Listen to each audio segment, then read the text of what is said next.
Good afternoon, everyone. Welcome to the daily market update show where I break down QQQ and SPY for you guys, and as well as where its current and next support resistance is, as well as what I'm currently seeing in the market and what I'm seeing going forward.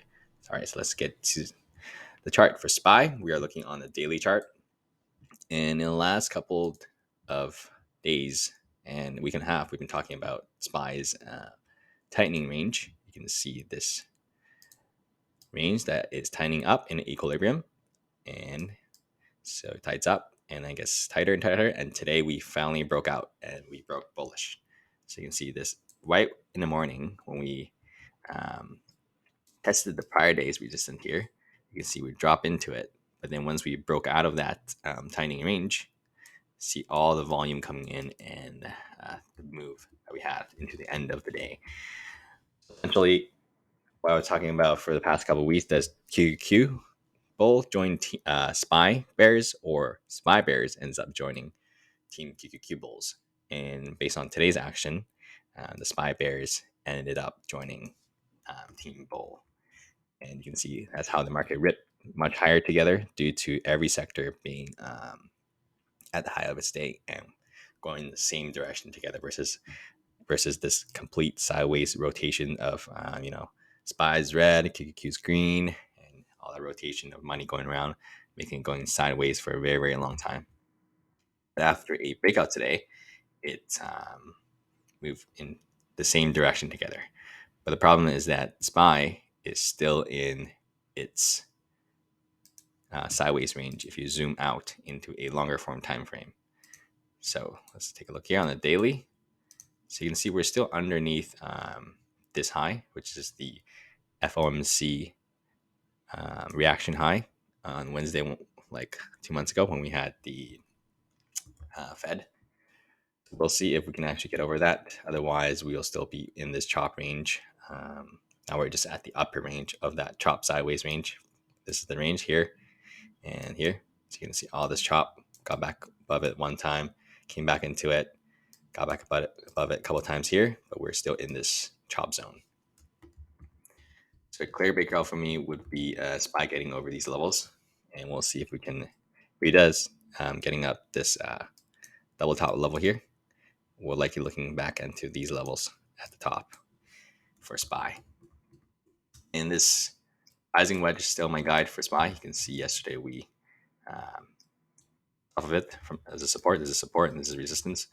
And today we actually retested it again. You can see right that very bottom in the morning, and then we bounced off of it as well. We broke prior day's high, and now we broke all these prior day highs resistance, and we are now at the top of the resistance range. We'll see if we get any more follow through from the bulls into later this week. And now QQQ is pretty much in a breakout mode as well at its, is it 52-week high or no? September, or like 9 months, 8 months high. This would be August, yeah, ish. Or like 9 months high for QQQ. So we broke out of my megaphone today. This is a resistance and support. And you can see after breaking out of that, it was a clear breakout as well with SPY together. And where is my rising wedge? Give me a second.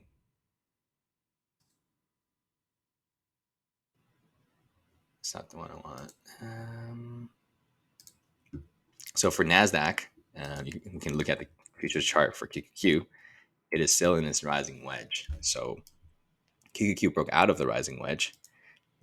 This resistance happens to be exactly the same resistance as this megaphone resistance right here. And both of them broke out at the same time. You can see we broke out right here at the same time. And now we are above that 330 resistance. Now next level I'm looking at is pretty much this August high that we were there last year, mid-August. So we'll see if the bulls can actually make a 52-week high. If we do break above this, then we're looking at a 52-week high for the QQQ bulls. And I'm looking at so NASDAQ has more price action overall because it has overnight action included in it, and which is the same NASDAQ and QQQ. This is the future chart for QQQ, and its rising wedge is actually still in it, and so we are pretty much at the top of this range. So if we get another green day, then it's a breakout for NASDAQ as well. Tomorrow, you can see we had rejection here, and rejection, and it was a support back here. So support becoming resistance, and now we have a fourth time touching it. So far, it's not a rejection; it's just a touch. So if tomorrow we get a red day, then it's a fourth rejection. But if we get over it, we can slightly just pull back a little bit, bounce off of this support, going back higher. And zero red flags on the chart for the bulls. As I've been saying, as long as the bulls keep the daily uptrend going, there is absolutely zero red flags for the bulls. And for now, we'll see if it does come back into this range or not, or we may have a breakout tomorrow if it continues.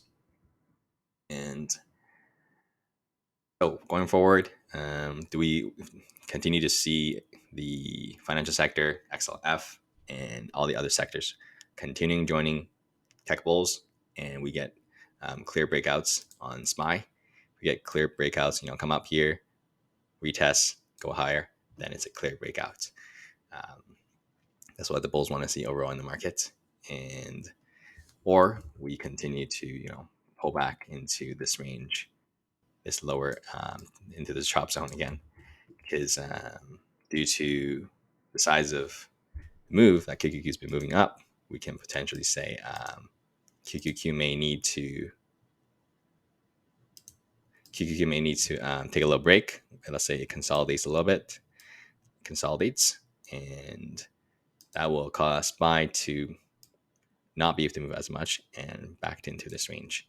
So we'll see if that happens, or we get all the sectors moving together. Another key thing for me to look at is the semi sector. You can see semi sector is the feel for the QQQ Tech. So we'll look at SMH, semiconductor sector. Now we are back into the prior high range of this level, this area. So right now we'll see if we can actually break it to all-time highs or not. You can see NVDA is not all-time highs, but like 52, close to 52-week highs, pretty much.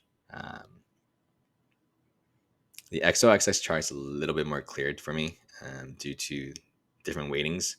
They're both in the semiconductor sector, but what I want to see is a potential. If you're a bear, let's go to the SOXX chart. If you're a bear, there's a potential head and shoulders on the weekly chart.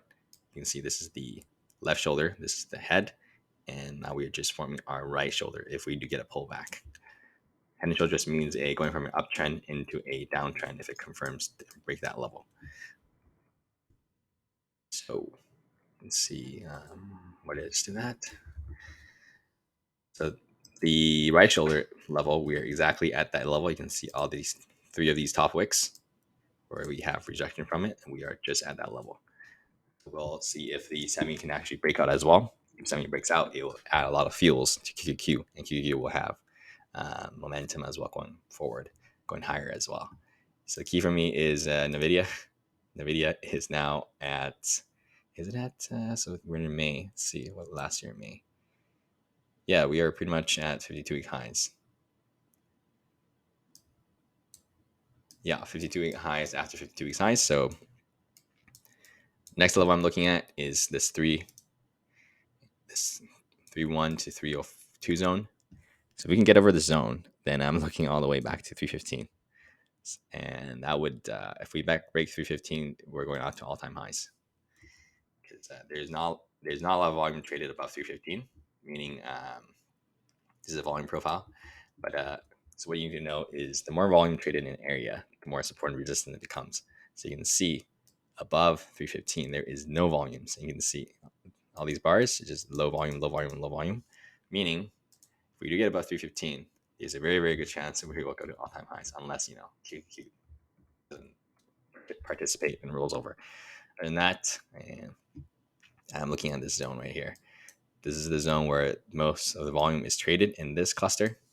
So if we can get over that, then we're probably straight shooting up to 315. We are currently right now in that zone, and so we'll see how tomorrow we'll trade.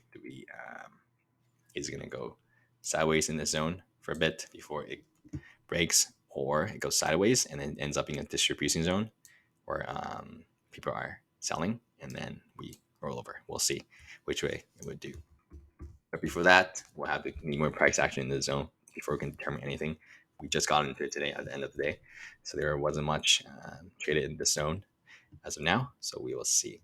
So yeah, semis definitely a key watch to see if it'll give us more fuels into QQQ for it to test this next level, or it will give us hints on that potentially the market is reaching a temporary top for now and needs some consolidation. Because if you look at NVDA on the longer form time frame, weekly is likely going to consolidate very soon. This is a consolidation for the weekly, so this is another move. So potentially we can get another consolidation very soon. And as well as the monthly, monthly has not consolidated yet, so this is a straight move up, and there is no consolidation. Consolidation means the next candle has to be lower than the prior candle for it to be a consolidation. So there's no signs of that yet at all. We would need to even get it our very first day. We need to get an hourly downtrend and a daily downtrend for anything of that to happen. So right now we don't even have a 5-minute downtrend. Let me see. Yeah, we don't even have a 5-minute downtrend. It's pretty much absolutely full bull control at the moment. But we are in a zone where there could potentially be a sell zone. If we do get more action later tomorrow and Friday, then we'll see how it trades in that zone. Apple continues to be weak versus the other techs. 2 weeks ago, I talked about how after this earnings move up, and only the people in the first 10 minutes of this earnings day was able to make any money. If you add it up there, it just went completely sideways after that day. And you can see currently it's still sideways and a little bit lower. It's not participating as much versus the other techs. So essentially, it's the tech intra rotation where the ones that ran up the most are taking a break. So that's Apple and Microsoft, and now money is going into Amazon and Google. And they're just playing catch up due to them not running up as much. So it's still a very healthy sign for the market, and because all the money is still rotating around different sectors and intra sectors. That's what the bulls want to see. What the bears want to see is money obviously leaving on the market. So that would mean every sector at the low of the day together. As of now, we don't have any of that. And tomorrow we have Home Depot Home Depot was Tuesday. We have Walmart on Thursday for earnings that I want to see, and that would be key for retail sector. And Alibaba's is a little bit for the tech sector, but and the rest I am not looking at that much. So it's just these two. So we'll see how Walmart comes in, and because I remember last year there was some Walmart retail drama when it came in really bad, but that was a while back already. So we haven't had that yet for a while, and as well, I'm seeing a little bit of what is it? The rate hikes are shifting a bit. You can see this actually got to 28% ish earlier today, so we'll see. It was at 8% just like 3 days ago. So if this actually shifts a lot higher into like the 40s, then 40s ish, then there's a good chance it can flip into an actual rate hike. So market hasn't really needs to price that in if it actually turns into a rate hike. So we'll see. And we're starting to get more holds. This used to be a cut on September, and now it's flipping into a hold.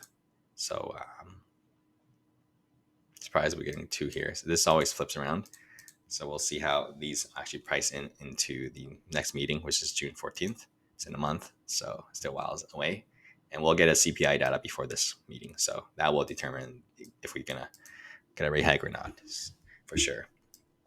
So as of now, not much to worry about here until we see a bigger shift. And that's all I got for you guys on today's update. I'll update you guys again tomorrow. And so question is, do we actually trust this move for the bulls? At the moment, you should, because I've been talking about if it's uptrend continues, there's zero red flags for the bulls.